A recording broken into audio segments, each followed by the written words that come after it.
দৈনিক বাংলাদেশ মিডিয়া।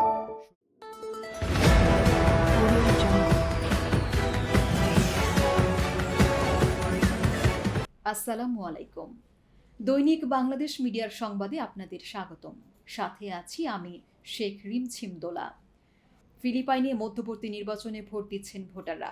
মধ্যবর্তী এই নির্বাচন মিত্র থেকে প্রতিদ্বন্দ্বী বনে যাওয়া দেশটির বর্তমান প্রেসিডেন্ট ফার্ডিনান্দো মার্কোস জুনিয়র ও ভাইস প্রেসিডেন্ট সারা দুতার্তের মধ্যে ছায়া লড়াইয়ে পরিণত হয়েছে।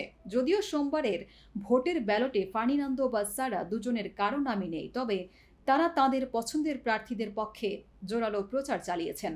দেশটির ভোটাররা আজ 1,800 এর বেশি পদে প্রতিনিধি নির্বাচন করবেন, যা 11 কোটির বেশি জনসংখ্যার দেশটিতে ভবিষ্যৎ ক্ষমতার ভারসাম্যকে প্রভাবিত করতে পারে। এই ভোটের মধ্য দিয়ে বোঝা যেতে পারে প্রেসিডেন্ট ফার্ডিনান্দের নীতিগত কর্মসূচি এবং 2028 সালের উত্তরাধিকার নির্বাচনে তার প্রভাব কতটা ঝুঁকিতে পড়তে পারে।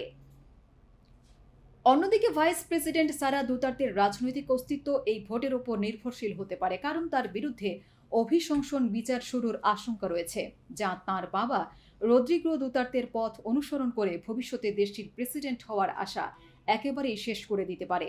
আজ দেশটির ভোটাররা মেয়র, গভর্নর ও নিম্নকক্ষের আইন প্রণেতাদের নির্বাচন করবেন। তবে ফার্ডিনান্দো ও সারা দুতার্তের মধ্যে লড়াই মূলত সিনেট সদস্য নির্বাচন ঘিরে। ফিলিপাইনের 24 সদস্যের সিনেটের 12 সদস্য আজ ভোটের মাধ্যমে নির্বাচিত হবেন। সিনেটের ব্যাপক আইনগত ও রাজনৈতিক প্রভাব রয়েছে। এছাড়া সিনেট জনমত গঠন করতে পারে, প্রেসিডেন্টের উচ্চাকাঙ্ক্ষা ভেস্তে দিতে পারে। ফিলিপাইন বিশ্ববিদ্যালয়ের রাষ্ট্রবিজ্ঞান বিভাগের অধ্যাপক অ্যারিশ আরোগাই বলেন, এই নির্বাচন ফার্ডিনান্দো প্রশাসনের প্রতি একটি অনানুষ্ঠানিক গণভোটের চেয়ে বেশি কিছু। সিনেটের নির্বাচনী মূল ছায়াযুদ্ধ।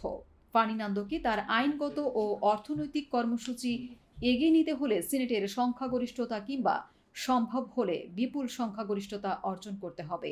এতক্ষণ শুনছিলেন দৈনিক বাংলাদেশ মিডিয়ার সংবাদ। সাথে ছিলাম আমি শেখ রিমঝিম দোলা।